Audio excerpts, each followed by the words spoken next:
When we are seeking the truth, we must know what we have to seek, what we have to have. There are all kinds of shops around where they talk of giving you the truth. But first of all, we must know what you have to achieve, what you have to get if you are seeking the truth. Many great saints, Sufis, poets have mentioned about it, that you have to seek your spirit, you have to become spiritual. But nobody has been able to achieve that. Maybe the circumstances were not like that. Little loud should be made later.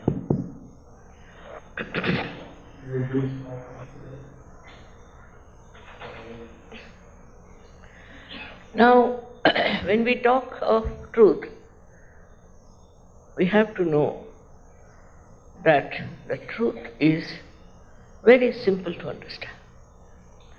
First, we must know the instrument of truth. That is, you are not this body, this mind, these emotions, these feelings, these thoughts, but you are the pure spirit. You are the pure spirit. And that has to happen to you, that you become the spirit. As our heritage has been, very sadly, we are carrying out many qualities, instincts of the animal stage. And that's why we find in people having jealousies, and oppression, aggression, all kinds of horrifying things. Also, the worst part is that man can think. And in his awareness, in his thinking, he can also justify through his rationality to whatever he is doing. So it's a blind end. Once you start justifying to whatever you are doing, it's a blind end. But there is no way through mental exercise that you can clear out all these things. You must know that your Creator has already looked after your self-realization. He has already made arrangements within you to give you your self-knowledge. So far, you do not know yourself. That's the main thing. They have said, know thyself. How? How do we know ourselves? We don't know what we have. We know about others, but about ourselves we don't know. And whatever we know about others is also very superficial. So now within us is placed, as I have shown you, the power of Kundalini. It's called Kundal because it is in 3.5 coils. And it's a feminine power. She is your individual mother. Everyone has an individual mother, and she has tape recorded all about your mistakes, about what you want, what are your aspirations. Everything this mother has recorded within herself. Now she is just waiting for the second birth. Because it is your own power, you have to get it.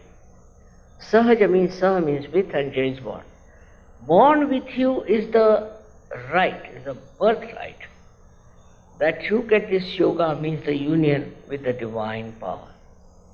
Now when I say there is divine power all around us, and it does all the living world, we have to just know that there is a power. And everybody has called it by different names. Somebody has called it Ruh, somebody has called it Param Chaitanya, somebody has called it the cool breeze of the Holy Ghost. All this has been on, but people don't know where is that power. It is all over, which does all the living work. You see the beautiful flowers here around. Now we never even think how these flowers were created by Mother Earth, so beautifully, so differently. and how she has put such a beautiful show of her kindness, of her patience, of her love. Apart from that, if you ask a doctor, who is the one who runs your heart? He'll say it's the autonomous nervous system. Ask the question, who is this auto? He can't answer. They're honest, I must say they're honest.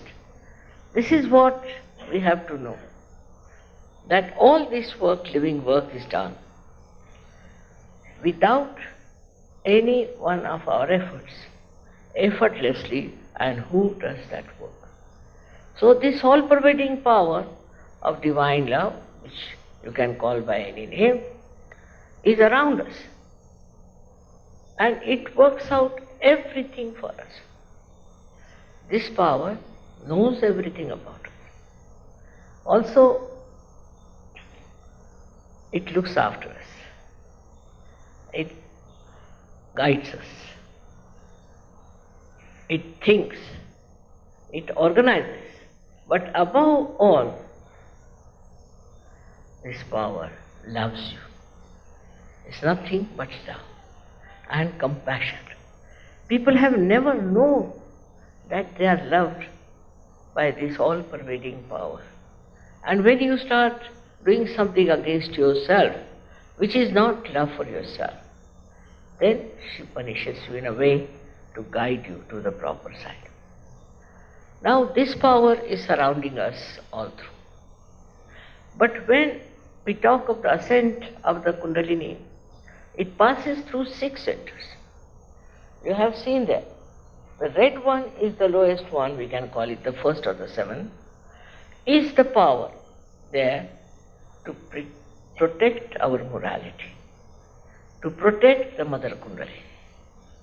When this power rises, she passes through 6 centers, and these 6 centers she enlightens. With that enlightenment, we get so many benefits, because these centers are responsible for our physical, mental, emotional and spiritual being. Now imagine this power passes through that. And this is the last breakthrough of our evolution. You have come to the human awareness, I've already told you what is our heritage is. No use condemning people, no use condemning others or ourselves, but it is the heritage you have got. And this heritage that you have got troubles you, troubles the whole world. So now you have to become a personality which is absolutely spiritual, which is superhuman being, you can call it. When this Kundalini rises, she gives you such a lot of powers. First, as he must have told, I have told them what are the benefits of the chakra. Yeah.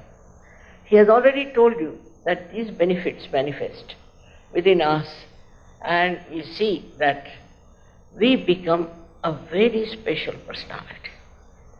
But the best part of it, when you are connected to this all-pervading power, you know pure knowledge. Einstein has said about it.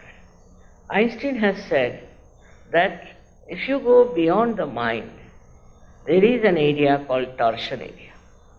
And if you can somehow or other touch that torsion area, then you get absolute knowledge. He himself was tired of finding out the theory of relativity.